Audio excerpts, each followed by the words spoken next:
Hey,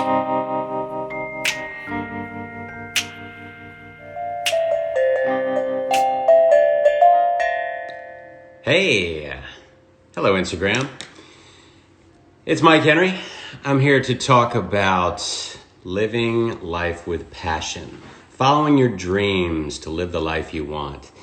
Had a great visit last night with my very good friend Rob Hubel, and have some more visits coming up this week. Tomorrow night it's Jenny Johnson, very funny lady. Chris Frangiola is Thursday night, and Adam Ray is Friday night. But tonight, you have tuned in to see me talk to my amazing friend Seth Green, the first famous person that I ever was friends with. And I've met him through Family Guy. He is Chris to my Herbert. And as soon as he asks to join this, I'm going to accept. But he's got more credits than I can imagine having in film and television. He simply rocks it, and he's also just super genuine and a super awesome guy. You hear about people who are full of Hollywood BS, and that is not Seth Green. I think everyone who knows Seth Green loves him, and that includes me. So, hey Seth, are you going to join me, buddy? Or did you already try? Here, let me do this scrolling thing. I'm still figuring a lot of this out. So where are you, Seth? Come on now. Don't leave me hanging. Got to warm that voice up. I'll warm it up with some tea. Wait. All right. Where are you, buddy? Where are you? You're coming. I know you're coming. Come on, Chris. Chris Griffin. Chris, come on now. All right, where are you, buddy? I'm going to play some more music. No, I'm not. If Seth doesn't show, I'm available. That's my college friend, Trey Hayden. Say hey, Trey Hayden. Lives down, I think you still live in Florida, and drank a lot and play golf. But you know what? I'm just kidding. Seth Green's not joining tonight. Actually, I'm not kidding. He is. I think he must be nervous. He must be in the bathroom. This is a big audience for him. He's really not used to this kind of thing. But cut the guy a break. I'm just scrolling through. You know what? How do you ask somebody to join one of these things? Can I just ask him to join? But wouldn't he have asked me if he was ready? Seth, where are you, buddy? Seth, come on, Chris. He rakes and trims the grass. That's my unwarmed up Herbert voice. So I guess I'll just talk about Herbert for a quick second. I created Herbert based on a super nice old man that I worked at a grocery store with, who's just a folksy old guy with a whistle. And there's Seth Green. There he is. All right, I'm gonna let you in right now, buddy. I'm gonna go live with Seth Green. That's who I'm gonna go live with. And there he is. Fantastic. You look great. Hey, thanks, man. So do you. Thank you. You look like you just got off the set of a Star Wars movie. I did. Well, the whole thing got shut down due to the coronavirus. So, Yeah. maybe we'll be able to resume filming soon. I've done all this lightsaber training. Spoiler alert. That's awesome. I got to get my level set here. My tripod is slipping on me. Hey man, thank you so much for doing this. Right on, buddy. It's good to see you. Are you guys all safe and hunkered down? I'm assuming you're out in LA. We are. Yeah, we're. I like our house. We've spent a lot of time making it habitable, and then you being you and your lovely wife Claire. Yeah. And do you have any animals? We do. We've got 3 cats. Okay. All right. Do you have pets? I have 2 dogs. What kind of dogs do you got? I have 2 labs. I have a black and a yellow. They are 8. Their names are Wayne and Sissy, and they are from the same litter. Oh, that's amazing. Yeah, it was 5 blacks and 5 yellows. It's a gene. That's a gene thing. Yeah. So, but you guys are good. Are you using the time? Are you feeling creative during this time? A little bit. I mean, I've I'm still doing some work, the work that we can do it from home. But I don't know, I've had a hard time reading anything. I've had a difficult time doing anything really mindful. Yeah. We've made some puzzles, put together Mhm. a pretty enormous Lego set. Uh, Okay. Claire just got into the new Final Fantasy VII remake, so I feel like I've lost her for a while. Okay. All right. Well, you know, She she actually said to me, "Hey, you just won't be seeing me for a while." So that's all right. That's her way of finding her space and giving you yours. That's good. I yeah. won't make a social distancing joke. Um, but yeah, man. Okay, so you said you're still working on what you can. I'm assuming that's Robot Chicken stuff. Well, Robot Chicken was down. We finished the season up to our 200th episode, which will air later in the year. Uh, Okay. we'd started working on a special, but we theoretically won't be writing. We could start writing again, maybe Yeah. before the end of this month for the new season. Right. But that stuff wouldn't, gosh, people wouldn't see it until, well into 21. Yeah. Okay. But you're doing a Star Wars project. Is that right? What is that? I saw something on your IMDb. I just checked you real quick, and I was going to mention a couple things, but there's like freaking 200 things on there, so I didn't know what to say. Is that a Um, is that a Robot Chicken special thing? I don't know what you're talking. Are you talking about detours? I don't know what I'm talking about. Well, Matt and Um, I, before Lucasfilm sold to Disney, we had developed an animated show with George Lucas that we produced 39 half hours of, right. but it was not ever distributed.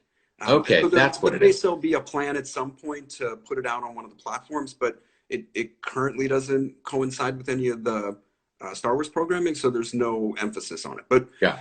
it's somewhere in a vault. There are All right. almost 40 episodes of this thing. All right, cool. So, what I've been doing is I got a whole lineup for this week, which you may have seen me post. I had my good friend Rob Hubel. I don't know if you know Rob. Yeah. He and I lived together in New York for a couple years back in the late 90s, right before Seth MacFarlane called with Family Guy.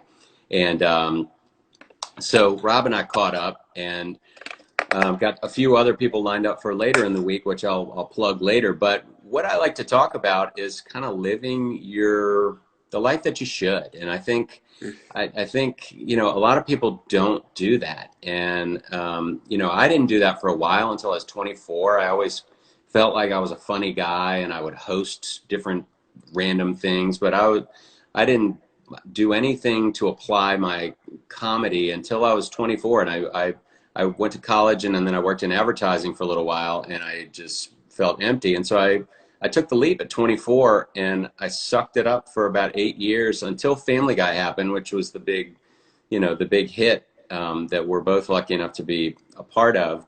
And a lot of stuff sucked along the way, but there was a drive that I couldn't do anything else. And Yeah. I think you're a different case because you started acting very young. And tell me about that. I know you were in Radio Days. I found a picture of that and posted it today. Yeah. How old were you in that? 12. The Woody Allen movie, Radio Days. You played a young Woody Allen, right? Yeah, I didn't know that at the time. Like you didn't, I didn't get an entire script. I really just got the scenes that I was in. And when we talked about the part, I didn't know that he was going to narrate the movie. Mm-hmm. So that wasn't something that I found out until after it was already edited together. Right. Okay. And so, but you had done did you do stage stuff or were you just all like commercials and TV and film stuff or what, Yeah, and what drew you to that? How did that start happening when you were a kid? Well, I was really attracted to it. I just knew at a young age that I was a performer, and I don't know how else to explain it than that. But I'd gotten to do a play. Like how young? What's your first Say, memory of like, I'm going to go dance in front of the family or whatever it is? well, doing stuff for my family, I think that just started happening right away. I think I was always a mimic and would Right. impersonate like sounds or people or personalities. I realized really young that I could feel stuff convincingly and then make other people feel it. And I kind of started becoming really aware of that and what that felt like to me. Mm-hmm. And then I think And when people laugh, I mean, did you just feed off people laughing? Did you just love that? I don't know how to explain it because it wasn't. I've heard other people talk about liking the attention, and I don't think it's that I like the attention as much as I like making people feel something, right? I like making people laugh. I like making people feel joy. Um, I don't know. I like being a part of putting on a show that makes people feel all kinds of complicated emotions. I just like telling stories. Mm-hmm. I think I've just known that was my role all the Right. time. And so I pursue that in all different shapes. Right. Um, it must have been something like Sesame Street or the Electric Company where I watched some segment about the woman that was cleaning the kitchen in the detergent commercial and how that was a job for her and that no Right. one enjoys house cleaning, but this woman is the performer in a commercial to sell you a product. And that Right. was the first time I remember You're thinking aware of that. that's a job. That's a job that you can have. Right. And so I started being really interested in that idea of doing being a performer as a job. Right. And selling a feeling or a product. Yeah, yeah. And I was just really lucky. I had people in my life that could.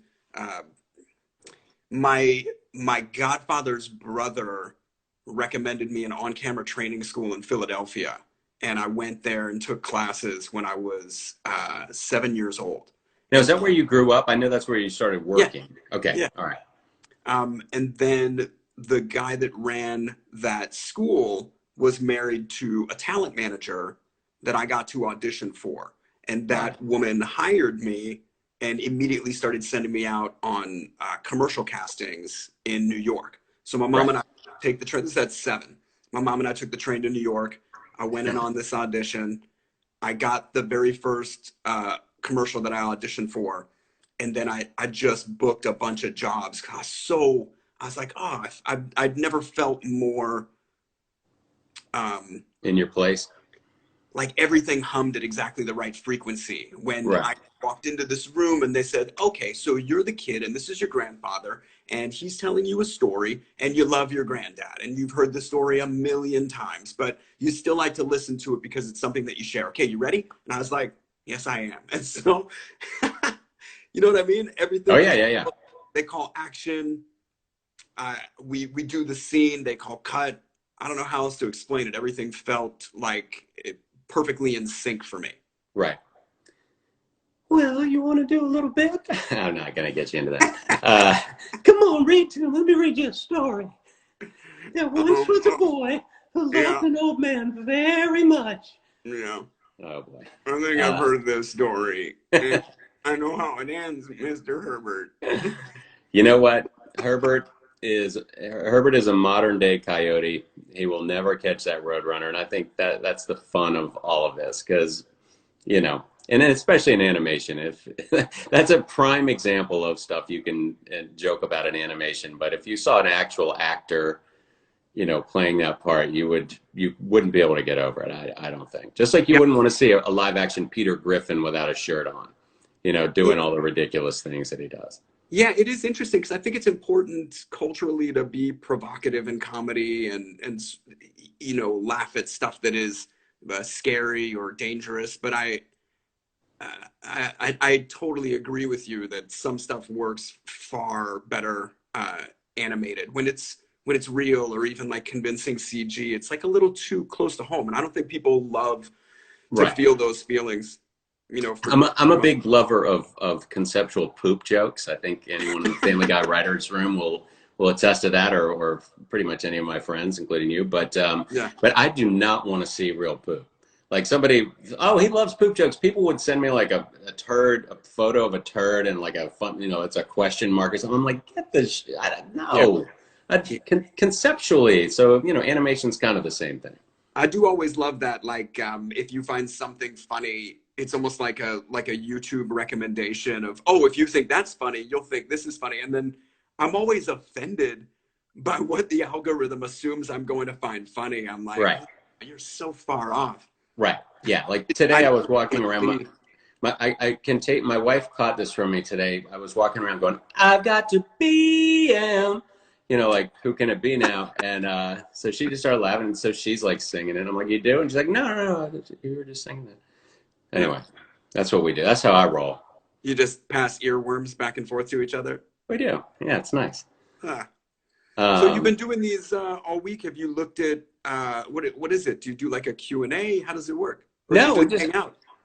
we're just hanging for a bit, and you know what? Again, like I've done some speaking at colleges, and I always talk about follow your path, follow your passion. The cornball sentence that I would say to describe the talk is let your inner voice guide you along a path to a place that doesn't exist until you get there. So Yeah. I think, and that's corny and whatever, and I'm sure, Not at all, man. If you but really, I've honestly spent that my entire life just trying to pursue that idea because it's so unlikely that anybody from my neighborhood would get to do any of the things that I've done. And when I mhm, was growing up there, it should have seemed improbable, but I right. kind of felt a certainty that I was meant to be a performer, and that Yeah. if I spent my life in pursuit of getting better at that, better understanding it, um, then why not me? You know what I Right. mean? Well, Why? I mean, Seth, and I'm not just saying that because you're here, but I mean, you are a natural, immense talent. I mean, you pick up on the stuff, like you said with that very first audition. I'm not even kidding. You get it, and you just roll in with front it. in front of all of our friends, No, I'm not even kidding. It's true. So you're just like you're blessed in that way, I guess I would say. But I'm sure you have many other challenges in your life. Most people really have to try to figure out what it is that they want to do, and for you sure. freaking knew when you were 7. I did feel And really lucky about that when I was when my friends were all starting college and so still trying to figure out what their elective major was going to be. right, I was living in Los Angeles in an apartment I'd rented with my own money, um, working on an ABC show and still hustling every day on commercial auditions. Like I right, was deep into my own career and right, so determined in what I wanted. I knew that was uncommon. I felt really, yeah. really lucky to have had such a head start and then be able to pursue it so voraciously. Right. So how were you like in high school? Like were you just like, were you always cutting out of school to go and work on projects? Yeah, And I mean, did you just kind of like, oh, they're going to let me graduate? Was it that kind of thing? Or were you pretty present and you would just kind of go for a little bit here and there? yeah, it's interesting. I didn't think about it when I was young. I've thought about it a lot after the fact. But when I first started acting, um, I'd heard so many stories of kid actors, um, you know, going to college or maintaining their grades and how important that was. And so, whenever I was out of school, I had a social worker, a studio teacher that parroted the curriculum that was happening in my class, and then I would just Yeah. submit that work to my teachers remotely. Right. And then I it's actually when I started just not um, caring about it in a Right. weird way. Probably about the time my parents were getting divorced, Mm. that I stopped feeling like I had a personality, that I had a sense of self, like I was totally fucking off in school and Hmm. really depressed and felt like I didn't want to be in school. I just wanted to be acting. I didn't want to be at home. I just wanted to be working. Right. And I nearly failed ninth grade. I got like the lowest marks in all of my classes. And it was actually my vice principal. Was it Who Morgan Freeman?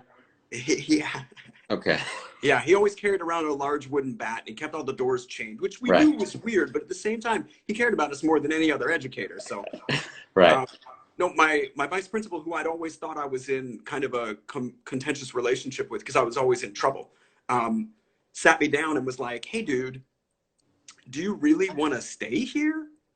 Hmm. Do you really want to stay here? Because you're fucking up so much that you're going to stay here." And he said, "I think you just need to get through these next 3 years and you'll literally never see any of these people again. So Right. don't blow it. If you get good grades, I'll let you graduate." Right. Simple as that. And so I did. That was kind of the motivation that I needed to turn it around and work hard. Like that nothing came without hard work. Right. And that if I actually wanted any of these things that I was demanding for myself, that I needed to put in the effort. Right. Wow. Okay. Are you in touch with any people you went to high school with? I've got a couple of friends that I've stayed in touch with, and then I've run into a couple people throughout time, either on the internet or in person. So then you pretty much moved to LA sort of during and certainly right after high school. Like Yeah. I came out to LA for pilot season 3 years in a row, and then lived in LA for months at a time, couch surfing and stuff, before I turned 16 and moved out to LA for good. Okay. Yeah. And so you've always worked, right? Have you always I've been worked? really lucky. I actually realized that there's one of those surveys going around on Twitter where it's like 5 jobs that you've had. And I've never had a job. You know what I mean? My jobs have all been like writer, actor, director, producer. You know what I mean? Or I could cite fake jobs that I've played as a character. Like I've been a doctor, I've been a thief, I've been a technician. You know what I mean? That's funny. That's funny. Wow. Okay. So then, so you've always like, you're just living your passion. I don't even know what to say. Like most, like my journey was very different. I grew up with general family dysfunction. I went to a pretty conservative private school on financial aid. And then I went to a conservative college on more financial aid. And I just wanted to be normal because my parents were artists and they were not living the life that I wanted to live in any, emotional way. And so I thought if I, wore a tie every day, then, life would all come together. And so I sort of BS'd my way through college. I was class president for 3 years at Washington and Lee University. I was, just playing the part. And, I had tons of friends. I still have great friends. We all got together, recently.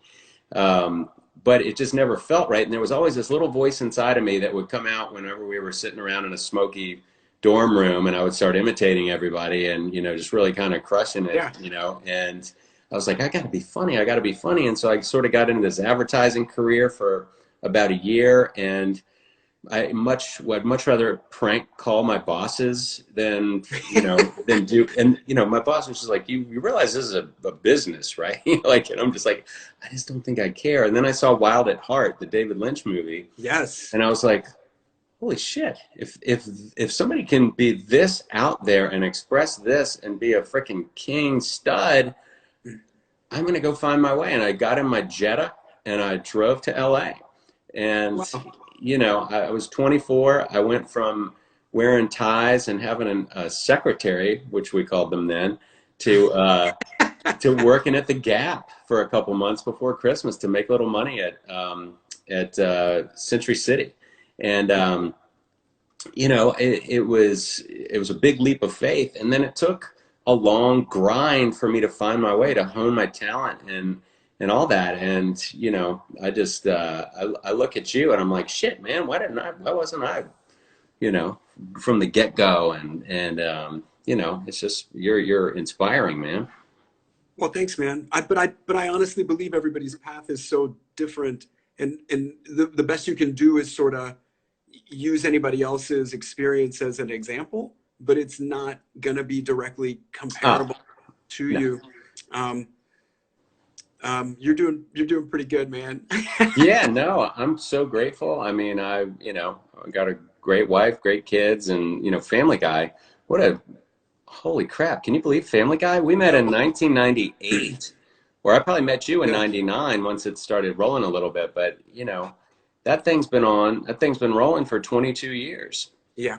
And, the coolest thing was Seth called me. I was living in New York. I wanted to be on SNL and was, just hustling and trying to get in front of the right people at the right time. And then Seth called with Family Guy, which I had helped him with because he and my brother Patrick had gone to RISD together. Yeah. And I'd met Seth and we kind of kept in touch, and I'd pitched some jokes that he put in the presentation. And so I go out there and, it's all these, full-on pro good comedy writers with credits, and but I walked in there, I wasn't intimidated at all. I just started freaking firing off Yeah. jokes, and they started hitting, and you know, and then Herbert was like a spark in a dry forest, like just pitching one joke in that voice as a pedophile, and that's what brought you and me together. Isn't that And funny? It um, sounds really awful when you say it like that. I know, I know. It's a fucking joke, you know. It's Yep, it's jokes, people. for sure. Um, and then, you know, you remember Family Guy was down for a while, and then when we came back, it was Montreal. We did the comedy festival. I think it was Yeah, man. 2004. Is that right? That really remains like it is crazy, and I think it's so easy for anybody to look at it now and just assume that it was a foregone conclusion the show would work. But No. I remember how hard fought it was, and we I don't think you were there. Seth and I were there when Fox premiered us. They had a party on the deck of the Intrepid in New York, Okay. and Dark Angel was the Jessica Alba show with James Right. Cameron was Right. premiering the same time. So we were all on the boat with all these Nice. people, and Seth and I were like, "This is the craziest experience," and we could tell right away that Fox wasn't quite Right. sure about it. It Right. premiered after the Super Bowl, which was the Yeah. greatest spot possible for it, but not Absolutely. exactly like I don't know. I think we got preempted a couple times, and then they took us off the air and removed the show from a time slot. But we kept producing There was some politics. Yeah. Yeah, but we still Are you produced that next still? season. And, you know, I just sort of shrugged my shoulders.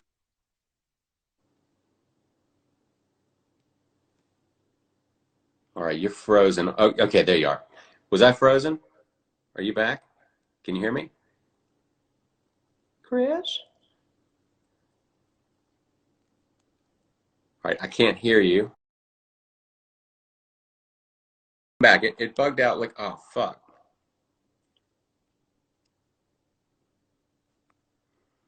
Come back, Chris. I think he's going to request they join here again. There you go.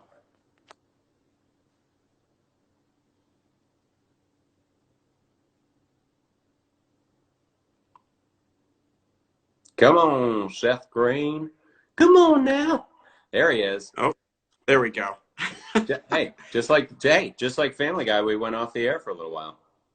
That's so funny. Well, I really want to thank all the fans that have supported us all this time and helped us come back. No shit, man. Yeah. So I think there was some politics involved or something, because we did keep getting moved around on the schedule, and then it wasn't promoted. I remember we were like Tuesday at 9:30, and then it was like Thursday at 8 opposite Friends and Survivor, and so the ratings just were crap, and you know, as everyone knows, I think they expected to sell like 100,000 DVDs after we were canceled or something, and then they sold like 3 million or something. Yeah, it is really insane. What happened was Mike Lazo from the Adult Swim had started buying a bunch of other shows, reruns and stuff, to run in that overnight hour on the weekends. Yeah. And he bought Family Guy, both that whole first season and the back 9 that got produced but never aired. Right. And the ratings on that were so insane that it made Fox think, oh, maybe we'll start putting out a whole season, because that was a format they'd only just started considering, putting entire seasons out on DVD. Yeah. And then it just blew up so big, they were like, God, I wonder if we should make a deal with Seth MacFarlane. Yeah, maybe. And I'll never forget, because he had been developing American Dad as a follow-up. That's right. And then Fox announced that they were not only going to pick up American Dad, but they were going to renew Family Guy. Yeah, and Crazy. I remember, you know, in the first few seasons, we're in the writers' room in that building in the valley, the Da Zoo building across from Gelson's, and I think on Laura storage place now. What's that?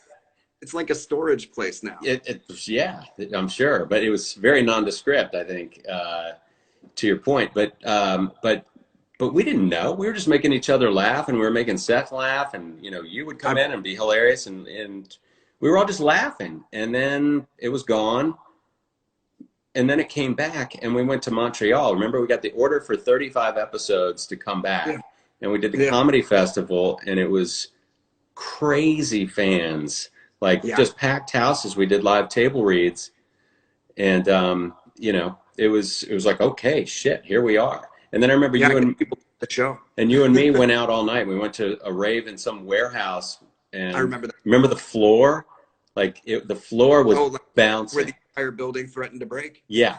And so, yeah, but I have a picture somewhere. I was looking for it of you and me at, you know, sunrise going back to the hotel.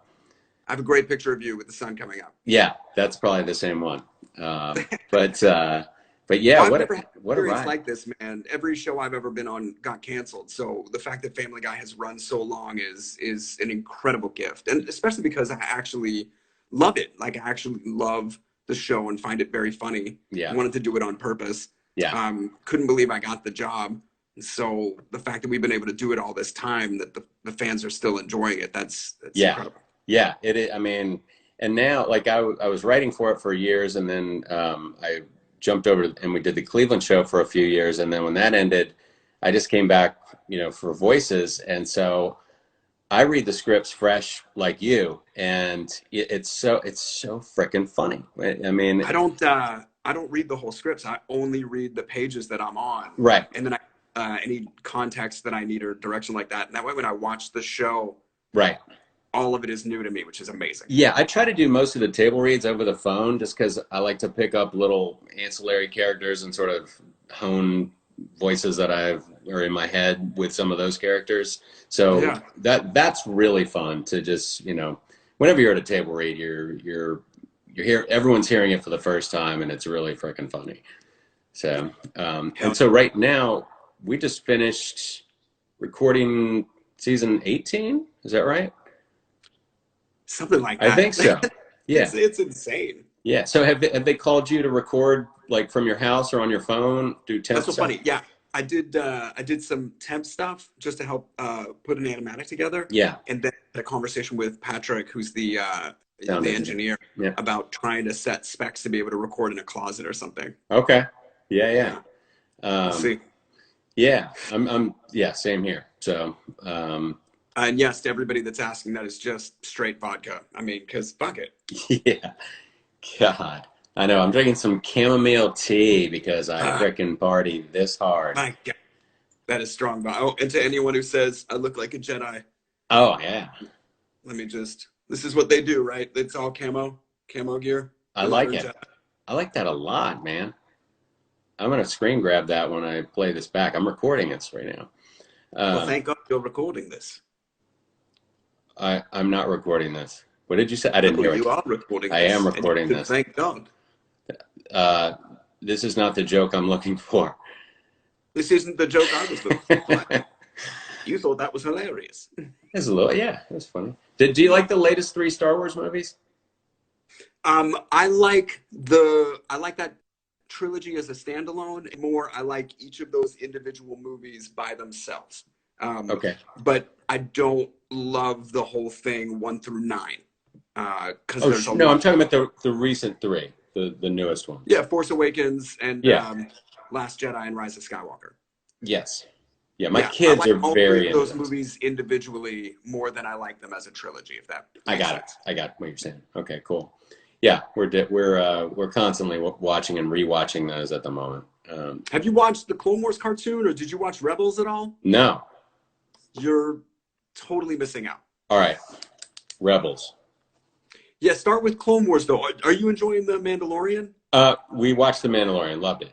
Okay, so just FYI, everything that they talk about in The Mandalorian is referential to storylines that run all through Clone Wars and Rebels. Cool. Yeah, I never got into Clone. How many episodes of Clone Wars are there? Clone Wars is like 7 or 8 seasons. Yeah. And there are episodes throughout. Don't look, it's not like anyone's listening. This is just between you and me. You could honestly skip most of the first season and be okay. Okay. Like everything starts happening in the second season, and by the 3rd and 4th season, then they're really able to do what they want. All right, By sweet. the time you get into like 5th and 6th, it is so good. It is like All right. epic from Star Wars. All right. And then they follow those storylines from the end of Clone Wars into Rebels, and it's fucking awesome. All right, cool. I'm down. I made a note. Yep. I made a note. Hey, do you think Comic-Con's gonna happen this year? Oh, for sure. Yeah. Yeah. you think everyone will be safe going like No, what? no, man. I thought you were being serious. Not at all. No, Shit. everyone, listen, the reason we're even like close to getting a handle on this thing is because anyone is practicing Yeah, social distancing and good hygiene practices. right. Like, if people notice uh, a plateauing of a rate of infection, that's because anybody is doing it right, Right. not because it isn't communicable and dangerous. Right. Yeah. Get it? So I was at the grocery store this morning and I got my mask on and I went there like as soon as it opened and I'm looking around and like a couple people aren't wearing masks and I'm like, what the fuck? You know, like I'm just like, what the fuck are you doing? I know, Anyway, but the worst thing about it all is you can kind of only do what you do, and you can kind of only know what you know. yeah. And so, since there's no unified source of information, No, I everyone is know. sort of learning at their own rate. And I think the worst thing that anybody can do is be informing someone else Oh, in telling them a, what to do. Yeah. you know what I mean? I think Yeah. everyone's really resistant to that right now, especially. Everyone is very raw. People are hurting and everybody's scared, Yeah. and nobody wants to be told, I told you so, or have anyone aggressively imply that they understand the circumstance the other person is living Of through. So course. Of course. I, You can't. I don't know. I'm trying to just do what I do. And also, I've been really focusing on trying to just be kind. You Yeah. know what I mean? Yeah. And not get triggered with all of the aggression, because I think I'm just as scared and as raw as everybody for all different circumstances. So the best thing that I can do is keep my wits about me and try and promote that so that Yeah. people around me can keep their wits about them. Yeah, yeah. And that sort of segues into just a thought I have. It's like when people are insulated or live in their own little pods, they Yeah, look out and are much more judgmental of the way other people are living. So your of point of course. don't try to tell somebody, what to do because you're not walking in their shoes. And Yeah. that's one thing I love about sort of being bi-coastal, which I've been for a number of years now between LA and Richmond, Virginia. I feel like um, you know, I feel like I sort of understand different people a little bit better than people who never left Virginia or Yeah. people who don't leave LA much and people tend to listen to what they want to hear, and that's certainly true on the news, whatever channel you choose. But I always try to, I don't know, you just got to listen. Well, it's tough, man, because we've got family all throughout the country, and everybody has different rates of information flow, and it is fascinating, how much anyone is governed by what they know or don't know. Um, I don't know. We wind up getting into fights with our own family about things that we actually agree on, just Right. because our understanding of it is different. And I don't know, that's the thing I try and prevent the most, is it's like, yeah, we probably want the same thing. We probably actually are coming from a similar place. We've been a little conditioned to reacting in a volatile way and presuming offense where there isn't necessarily Right. an, an intended one. Do you think the But I think best? we've also been like gaslighted a bunch and been clearly offended, but told that there's no reason for offense. So Right. Do you ever find it best to just go ahead and kick someone in the dick to just settle um, an argument? that's never been my move. But I remember when you kicked me in the nuts. It was one of my proudest days. Yeah, it's funny. I was looking for stuff to like throw up, to promote this, and I came across that clip of when Patrick and I, my brother and I, were doing the Kick in the Nuts series. Yeah. So yeah, you were a great sport, and hope it didn't hurt too bad.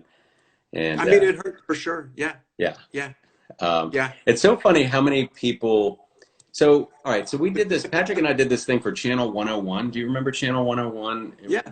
Way back. And so we did this Kick in the Nuts thing. And we had been taking meetings. It was when Family Guy was canceled. And we took a meeting on Punk'd or one of those prank shows. And the producer, whoever we met with, was bragging because, Yeah, we're currently getting sued right now by some maids at a casino because we staged a double homicide in a room, and they had emotional distress, and they're like laughing about it. And I'm like, Oh my we God. just walked out there and we're like, what fucking assholes, man. So it's the kind of thing where, okay, if you're going to be on TV, you'll do anything. And so we had a video camera and bought a wig and made that fake series. And it's so funny how many otherwise smart people presume that that's real. Like, can you fucking imagine? Well, something, I think it's easier for you or I to say that because we grew up in a time before reality television. Right. And Right. I guess it would be real. It could be real now. well, Been it's pushed just that far. entire generations have grown up with the presumption that that format already exists. And so it's both conditioned kids to be more comfortable in front of a camera. And it's also made them believe that anything happening on camera is true and also question the truth of anything happening on camera because it's so easily falsified. Right.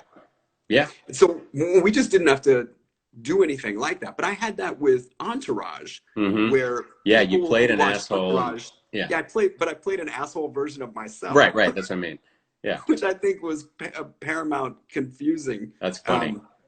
Yeah. So an entire generation that didn't know me from other stuff saw that and thought I was like the Lauren Conrad of that series. That's very funny. Yeah, I've met Danny McBride a few years back, and I said, "Does everyone think you're an asshole because of your role on Eastbound and Down?" He's like, "Yeah, pretty much." So yeah, people believe what you put out there, I guess. Yeah, there used to be a little bit more of a threshold for actors to play parts, but you see that all the time with sitcoms or any show really that's in your house every week. I think if you're in someone's house every week, you can't underestimate the volume of that relationship. You're part of the family from their point of view. Yeah, very true, very true. That's called good acting. Someone is commenting rainbow. Oh, because the one above it says Seth Green is actually an asshole too. Oh shit! You hey, asshole! Stop! Keep my secret, guys. God, I had a thought. My thought just ran away. Oh, so do you? To that point of I've been reading some articles about how the celebrity culture is sort of melting away at this moment because everyone's in the same boat, which I'm not sure I necessarily believe, because because you want to see what people are up to. Do you mean just in this current climate, or in the current climate? It's kind of like people. There was a couple articles in the New York Times that people are giving less of a shit about what some huge celebs are doing right now because everyone's trying to fucking deal right now. Yeah, so, I think that's fair. I don't know. We as a culture have definitely been promoting celebrity as exclusively heroic, but you also saw, I think, around the election, a lot of people just wanting their celebrities to serve a very specific purpose and not necessarily have an opinion about anything else. Right. I don't know. I can't imagine that anybody who's really struggling right now is, I don't know, you only, like all of your entertainers, it's either aspirational, it's just entertaining, or it's a comparison. And I think it's easy for people who are hurting to see someone trying to give them advice, right, who's come from a place it's a fuck of privilege. Yeah.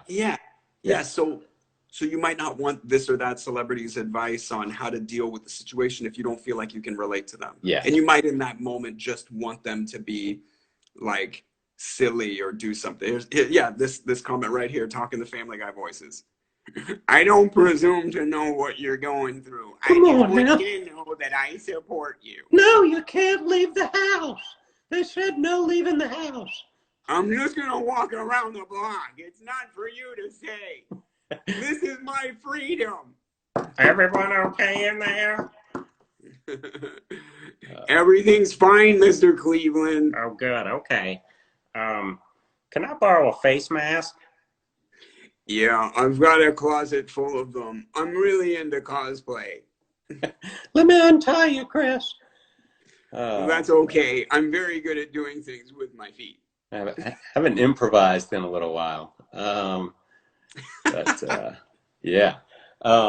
So what else, man? What do you think's going to come out of this? Do you feel like there will be positive change at the end of this very difficult time? Uh, I really believe in people. I've witnessed a lot of incredible tragedies and seen humans come together in the most reassuring and inspiring ways. So I have to say I believe in us. Hmm. This is the kind of thing that everybody's dealing with, so it gives us a little bit of perspective, at least on what each other are going through, and I think that's really valuable. Yeah, yeah, I think so. It's for me, it's sort of weeding out all the crap that I don't feel like I need to do anymore when this is over. Like there's some unnecessary, yeah, Trump. Yeah, That's my college friend who actually probably I think Trey does support Donald Trump, but that's we're not going to get into all that. Um, I think everybody's got their own. hey, That is the good thing about this country who is are we to everyone tell him? believes. Yeah, Who are we to tell him? That's all right. I yeah. still like you, Trey. I don't let that shit get in the way of my friendships, by the way. I think I whatever people.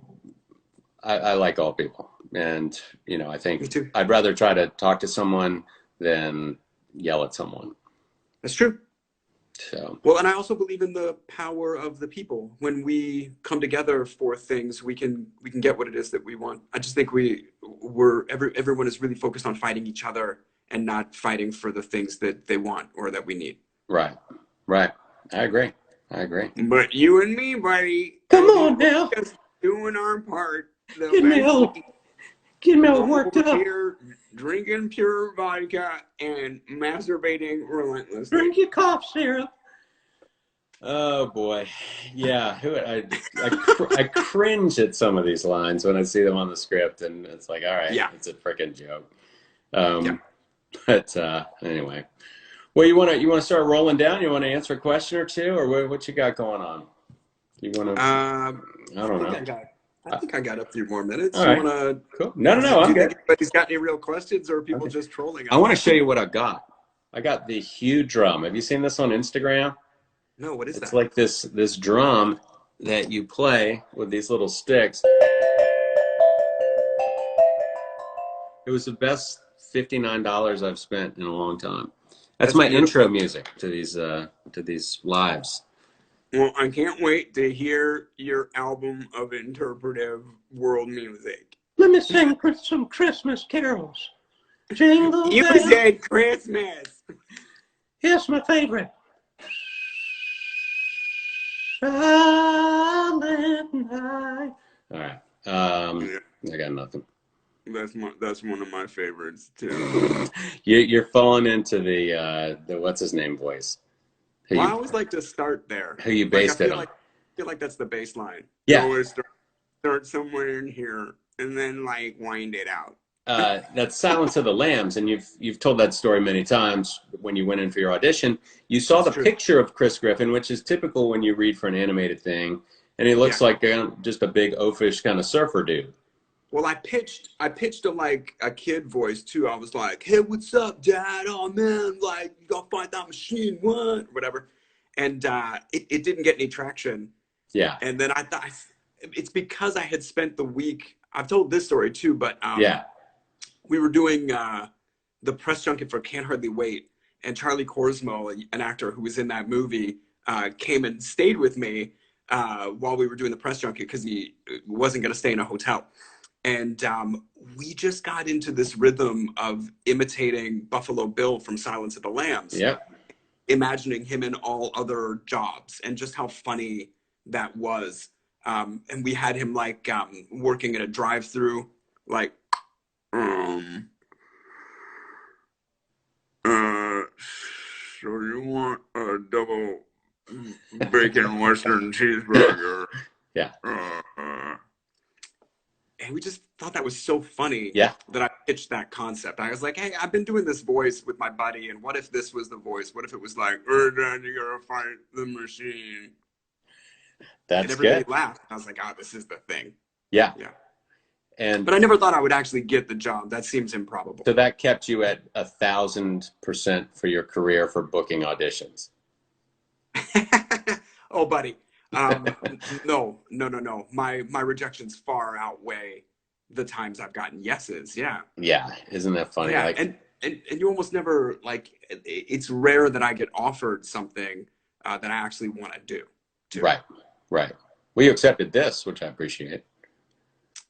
Doing this Instagram Live with you, my friend, all these years. A big offer. Hey, thanks, man. I'll expect the appropriate donation to my requested charity. You got it. We'll sneak out back when I get out there. Wherever we are, we'll sneak out back for a minute. But so auditioning, it blows. When Family Guy was canceled for that year and a half, I auditioned literally for about 100 voiceover things and did not get called back. No, it's very hard. So I always tell people, just keep working on your craft and become really good buddies with the people that are making the stuff. And just sort of hang and make your own stuff and you gotta make your own stuff. As crazy as that is, it's like you just have to be super supportive of everybody and really do the work yourself. You can't expect anybody to give you anything if you're not showing up 110%. Yeah. My brother and I made a lot of little shorts, a lot of commercial parodies. I wanted to be on SNL back in the day, so I was making these things that I wrote. But the whole time I'm auditioning for this or that, and but yeah, you got to make your stuff because that's the only way your voice is going to be out there. Yeah. Are you frozen? You're freezing. Come back, Seth. There he is. All right, good. You there? I can't hear you. I'm talking now. All right. Hi, it's just me again. We'll wait for Seth to come back. I guess he's got some dial-up internet, maybe. Yeah, there he is. Hold on. Come on. There we go. All right.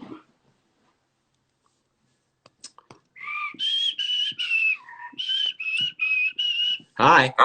So strange, dude. It's weird. It's almost like we're in two separate states with a satellite signal being bounced out into space back to either one of us, and also relayed across however many people are watching this right now. I am so high right now just from you saying that. I'm not high, but I'm high from you saying that. All right. Yeah, man. So we're all just hanging out. Comic-Con is not going to happen this year. You know what? I've been to, I think, 16 Comic-Cons in a row. I book vacations and things around. I love Comic-Con so much. You at Comic-Con is great because you're like a superhero there. Everybody freaking loves you. You're like you are like A-list. Actually, the first time I went to Comic-Con, I saw on the floor Adam West talking to Lou Ferrigno, and that was the coolest memory of Comic-Con. But you go there and everybody freaking loves you, and you'll just walk the floor and you'll be pretty stealth. But that's like I don't know. That's like Hank Aaron walking around a baseball game. Like and you're cool. You're cool to everybody. Oh, thanks. That's hard. So, I don't know. It's hard to stay cool. You know what I mean? Like, were you ever an asshole? Did you ever get to when you were young, when you were like crushing it and being in a lot of stuff? did you ever look back and go, God, I was kind of a dick for a little bit? When I was really young, like 9. No, like pre-18, I was so teenage and awkward and insecure and still figuring it out. And so I put out a lot of aggressive bravado, or I needed to show off, or needed everybody in that moment to like me. Right. And I was able to get past some of that. You have like a green Lamborghini and a tiger skin jacket. No, I was never really attracted to material things. I was never really into any of that. But you know, the thing that I did when I first started getting recognized all the time was I felt such gratitude about it that I would give a little more than was necessary, almost to the detriment of other relationships, right? So if I was hanging out with someone in public and somebody recognized me, I would almost completely abandon the person I was actually with to engage this stranger so that they could have a moment. Right. And I've gotten much better at being able to give a person a moment that's sincere and that's shared between us that isn't as intrusive to me or whoever I'm with. Right. That's a pretty tame version of having to, you know, correct yourself. It's tough though, man, because you're really not able to have a bad day. You know, you're not able, because your singular moment is like, if you get 1,000 people come up to you in a day, that's your everyday. But one of those people, that's the very only time that they interact with you. Yeah. And so that was the thing I always tried to think about, is like, even if this is 30 seconds or 60 seconds, how do I want this? How do I want to represent myself? How do I want this person to what do I want them to take away? And also, you know, it's just like gratitude in that moment, no matter how shitty someone's approach is, because some people can be incredibly obnoxious or really, really awful in their approach. And I try so hard to, in those moments, just appreciate the humanity of it. Remember a time when I was awkward or met someone that I liked and couldn't express myself correctly. And I try to just not be a dick. Do you have any heroes who were your acting heroes when you were little? And we'll probably have to wrap up here pretty soon, but I think it's going to cut us off, or maybe not, since we started over. But well, I was super into Robin Williams. He was one of my biggest favorites. Did you work with him? Yeah. And I what? got to make a movie called Old Dogs with him. Okay. Yeah. And then when we were shooting Dads, it was on the same lot where they were doing The Crazy Ones. And because I knew Sarah and had worked with Robin, we went and checked out that set a bunch. Cool. Visit them. God, yeah, what a shock that whole deal was. Yeah. But well, let's bring it back up before we cut off. Yeah. So hey, well, I'll tell you like that, you know, getting to work with a hero didn't disappoint. He was awesome, and really, really great. Yeah. And so much fun. I got to meet. Oh my God, Brecken. Did you see that? No. Brecken's name pop up. Hi, Breckenmeyer. My name is Chris Griffin, and I really love your work in Josie and the Pussycats and Tail Lights Fade. Come on over, Brecken. There's three cots in here. We can push them all together. Brecken's the best. You should have him. He's one of the most entertaining people I've ever met. I've met Brecken a couple times. He's an extremely nice guy. Met him through you. He's an asshole. No. He's an asshole. Okay. Wouldn't that be great? Oh my God, can we run that rumor that Brecken's a dick? Sure. It's a funny thing that we can give people to say to Brecken. Nah, there's nothing that sets him off, really. You know him better than me. No. And I would say, like, oh, if you see him, you should touch him. But the truth is, I've like approached Brecken when he wasn't expecting it, put my hand on his shoulder, and he turned around with his fist raised, and I was like, hey. Wow. So he doesn't know how to deal with fans. He didn't see the humanity in that shoulder touch. No, I've seen him. He's been very nice. No, but he is straight up commenting in this. That's hilarious. That's awesome. Yeah. Well, yeah, buddy. I miss hanging out, which we'll do when this whole. Well, I can't wait till we can eat food and do things together. Maybe just you and me go to Comic-Con. Right. Convention Center. And just you and me. I know my way around that building. I could probably avoid crowds. I'm sure. Well, shit, man. I really appreciate you jumping on here with me. This is really fun for me because I've always kind of wanted to do a talk show idea thing. And so now the whole world is captive. And somebody showed me, my friend Dusty Simmons showed me this Instagram Live thing a couple weeks ago. And I'm like, holy shit, I'm going to start calling my friends. So, well, this is the second one I've done. Yeah. It's definitely fun. You're the best. That's all I needed to hear. Love you, Chris. Love you, Mike.